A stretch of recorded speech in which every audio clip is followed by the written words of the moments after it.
It will not show anything. Song and Dance Man by Karen Ackerman and illustrated by Stephen Gamma.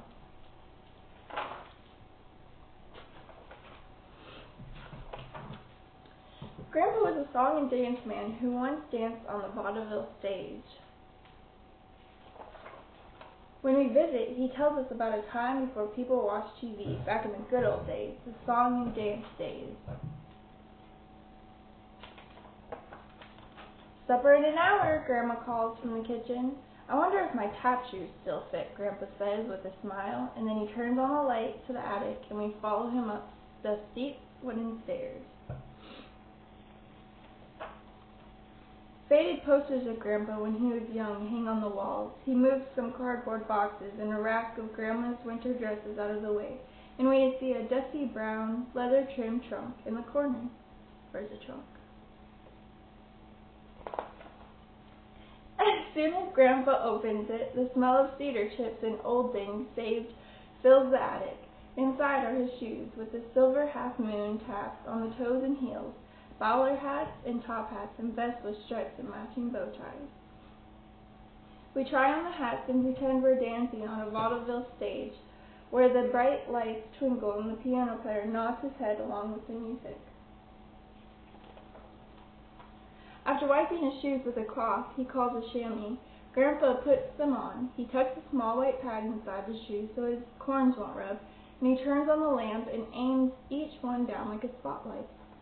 He sprinkles a little powder on the floor, and it's showtime. We sit on one of Grandma's woolen blankets, clap our hands, and call out, "Yay, Grandpa!" The song and dance man begins to dance the old soft shoe. His foot moves slowly at first while his tap shoes make soft, slippery sounds, like a rain on a tin roof. We forget that it's Grandpa dancing, and all we can hear is the silvery tap of 2 feet, and all we can see is the song and dance man gliding across the vaudeville stage.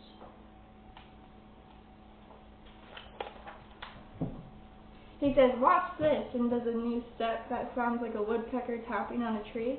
Suddenly his shoes move faster, and he begins to sing. His voice is round and strong as a canyon echo, and his cheeks get rosy as he sings "Yankee Doodle Boy," a song he knows from the good old days. There are too many dance steps and too many words in the song for us to remember, but the show is better than any show on TV.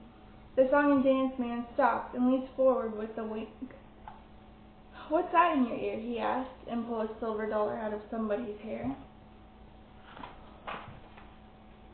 He rolls his bowler hat down his arm, catches it in his hand, and flips it back onto his head. "Know how to make an elephant float?" he asks. "1 scoop of ice cream, 2 squirts of soda, and 3 scoops of elephant." We heard that joke before, but the song and dance man slaps his knee and laughs until his eyes water. He tries to wipe them with a red hanky from his vest pocket, but the hanky just gets longer and longer as he pulls it out. He looks so surprised that we start laughing too, and it feels like the whole attic is shaking. Sometimes we laugh so hard the hiccups start, and Grandpa stops to bring us a glass of water from the bathroom. "Drink slow and hold your breath," he says, "or I'll have to scare you." Once our hiccups are gone, he gets a gold-tipped cane and a black silk top hat from the trunk. He lowers his eyes and tips the hat, and he's standing very still. All the lights are turned low except one that shines on his polished tap shoes. It's the grand finale, so the song and dance man takes a deep breath. He lifts the cane and holds it in both hands. Slowly he starts to tap. His shoes move faster and faster, and the sounds come from them are too many to make with only 2 feet. He's dancing all over the place. He spins and jumps into the air, touching the stage again. He kneels with his arms spread out, and the silk top hat and gold-tipped cane lie side by side at his feet. His shoes are still, and the show is over. We stand up together and clap our hands, shouting, "Hooray!" and more! But Grandpa only smiles and shakes his head, all out of breath. He takes off his tap shoes, wraps them gently in the chamois cloth, and puts them back in the leather-trimmed trunk.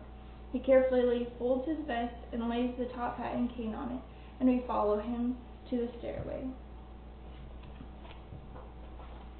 Grandpa holds onto the rail as we go down the steps.